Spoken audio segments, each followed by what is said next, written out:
ನಮಸ್ಕಾರ ನಿರ್ಬಂಧವರೇ, ನಾನು ಸರ್ಕಾರಿ ಕೆರೆಗಳಿಗೆ ಸಂಬಂಧಪಟ್ಟಂತೆ ತಿಳಿಸ್ಕೊಡ್ತಾ ಇದ್ದೆ.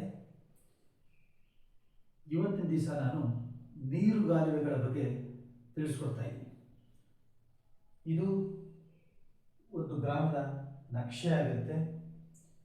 ಇದು ಸರ್ಕಾರಿ ಕೆರೆ ಆಗುತ್ತೆ. ಈ ಕೇಸರಿ ಬಣ್ಣದಿಂದ ಕೆರೆ ಏರಿಯನ್ನು ಗುರುತಿಸಲಾಗಿದೆ. ಹಳದಿ ಬಣ್ಣದಿಂದ ತೂಬನ್ನು ಗುರುತಿಸಲಾಗಿದೆ. ನಂತರ ಇದು ಗುಲಾಬಿ ಬಣ್ಣದಿಂದ ನೀರುಗಾಲುವೆಗಳನ್ನು ಗುರುತಿಸಲಾಗಿದೆ. ಈಗಾಗಲೇ ನಾನು ಕೆರೆ, ಕೋಡಿ, ತೂಬು ನಿರ್ವಹಣಾ ಮತ್ತು ಅವುಗಳ ನಿರ್ವಹಣೆ ಬಗ್ಗೆ ಕಳೆದ ಸಂಚಿಕೆಗಳಲ್ಲಿ ತಿಳಿಸ್ತಕ್ಕಂಥ ಪ್ರಯತ್ನ ಮಾಡಿದ್ದೇನೆ. ಇವತ್ತು ಸಂಗ್ರಹವಾಗಿರ್ತಕ್ಕಂಥ ನೀರನ್ನು ಹೇಗೆ ಸಮರ್ಪಕವಾಗಿ ಮತ್ತು ವ್ಯವಸ್ಥಿತವಾಗಿ ಹಾಳಾಗದಂತೆ ಉಪಯೋಗಿಸಿಕೊಳ್ತಾ ಇದ್ರು ಅನ್ನೋದ್ರ ಬಗ್ಗೆ ತಿಳ್ಕೊಳ್ಳೋಣ.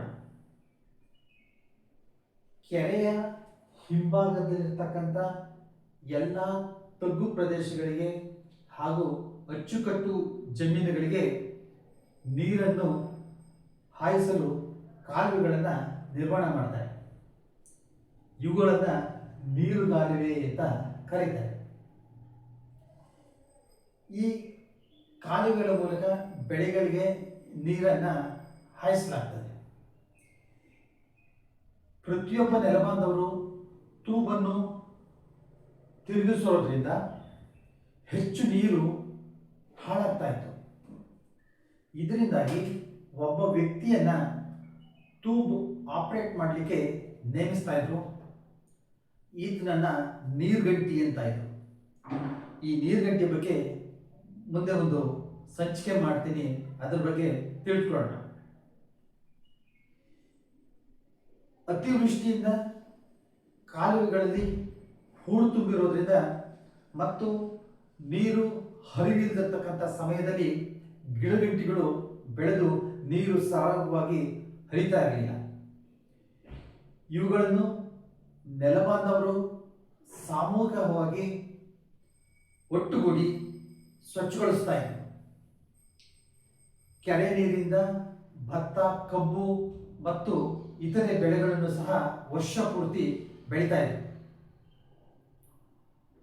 ಭೂಮಾಪನ ಸಲಹೆಯಲ್ಲಿ ಸ್ಥಳದಲ್ಲಿರ್ತಕ್ಕಂಥ ನೀರುಗಾಲುವೆಗಳನ್ನು ಭೂದಾಖಲೆಗಳಲ್ಲಿ ಗುರುತಿಸಿದ್ದಾರೆ ಹಾಗೂ ನಕಾಶೆಗಳಲ್ಲೂ ಸಹ ನಾವು ನೀರುಗಾಲುವೆಗಳನ್ನು ಕಾಣಬಹುದಾಗಿದೆ. ಇದು ಕಾಯ್ದಿರಿಸಿದ ಖರಾಬಾಗಿರುತ್ತದೆ. ಕೆರೆ ನೀರು ಯಾವ್ಯಾವ ಸರ್ವೆ ನಂಬರ್ಗೆ ಹೋಗುತ್ತದೆ ಎಂಬ ಬಗ್ಗೆ ಭೂಮಾಪನ ಇಲಾಖೆಯಲ್ಲಿ ಕೆರೆ ಬಗ್ಗೆ ಮುಚ್ಕೂರು ಎಂಬ ದಾಖಲೆ ಲಭ್ಯವಿರುತ್ತೆ.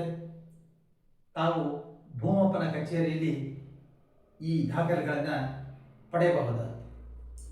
ನೆಲಮಾಪನಕ್ಕೆ ಸಂಬಂಧಪಟ್ಟಂಥ ಎಲ್ಲ ವಿಡಿಯೋಗಳು ಫೇಸ್ಬುಕ್, ಥ್ರೆಡ್, ಇನ್ಸ್ಟಾಗ್ರಾಮ್, ಯೂಟ್ಯೂಬ್ನಲ್ಲಿ ಲಭ್ಯವಿದ್ದು ತಾವು ನೆಲಮಾಪನ ಎಂದು ಟೈಪ್ ಮಾಡಿ ವೀಕ್ಷಿಸಬಹುದಾಗಿದೆ. ಮುಂದಿನ ಸಂಚಿಕೆಯಲ್ಲಿ ಕೆರೆಯ ಒತ್ತುವರಿಗೆ ಮತ್ತು ಅದರ ತೆರವುಗೊಳಿಸುವ ಬಗ್ಗೆ ತಿಳಿಸ್ಕೊಡ್ತೀನಿ. ಅಲ್ಲಿವರೆಗೂ ನಮಸ್ಕಾರ.